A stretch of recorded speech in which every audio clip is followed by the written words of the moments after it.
Ladies and gentlemen, gentlemen and ladies, ladies and gents, just wanted to give all of you a heads up. Since we've put out the information, literally since I told all of you this information is going to cause a lot of problems and they're going to come my way, they've been trying to come my way. We just found out today, I'm sorry that we got a car with the alarm going off, so hold on one second. Let's see if I can pause us for a second. Okay, stop that alarm going off.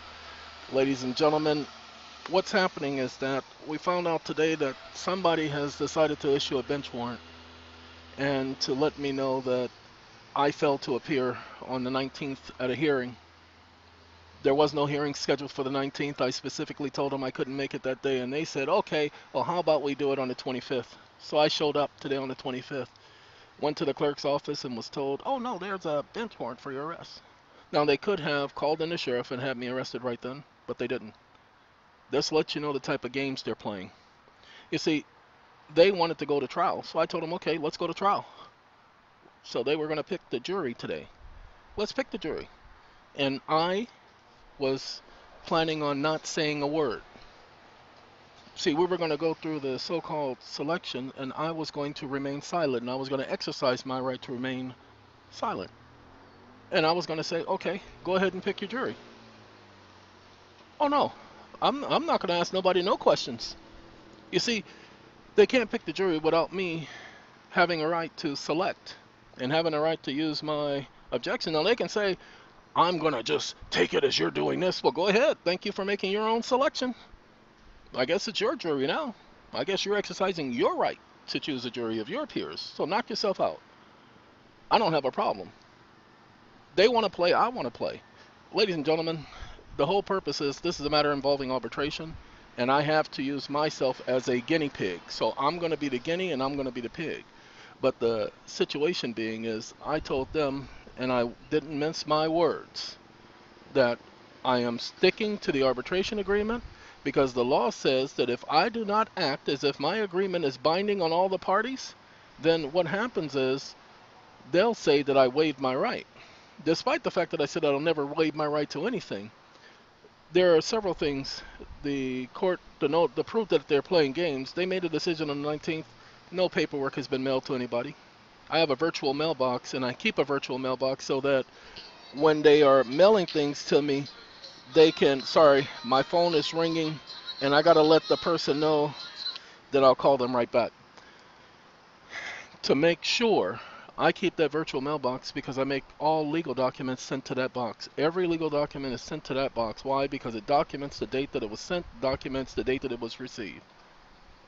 And I get to see a copy of it scanned. Doesn't cost a lot, but it costs.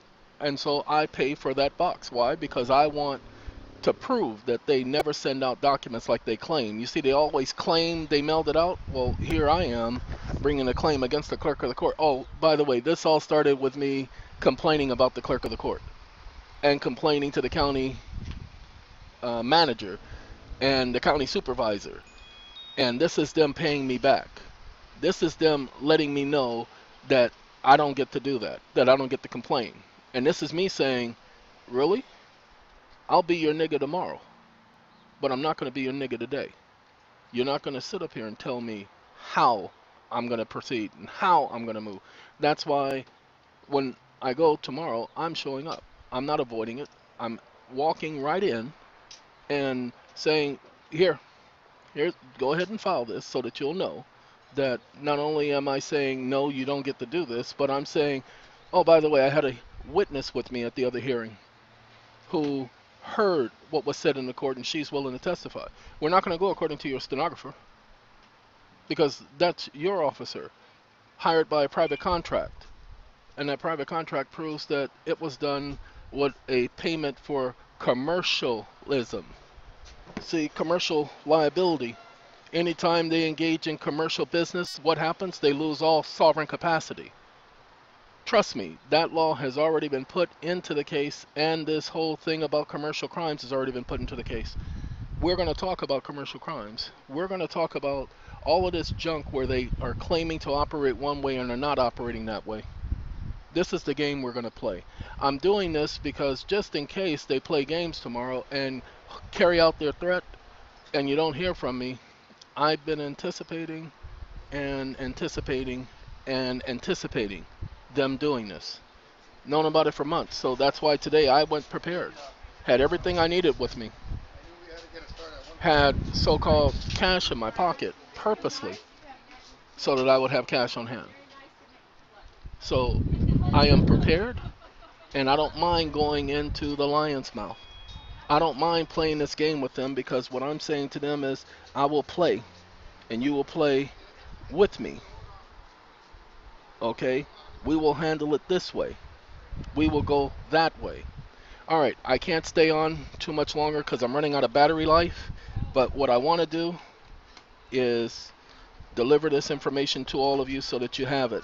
So that being the case, this is so all of you know. There'll be a video out tomorrow letting you know about in advance what my plans were so that you'll know that video was done over a week and a half ago.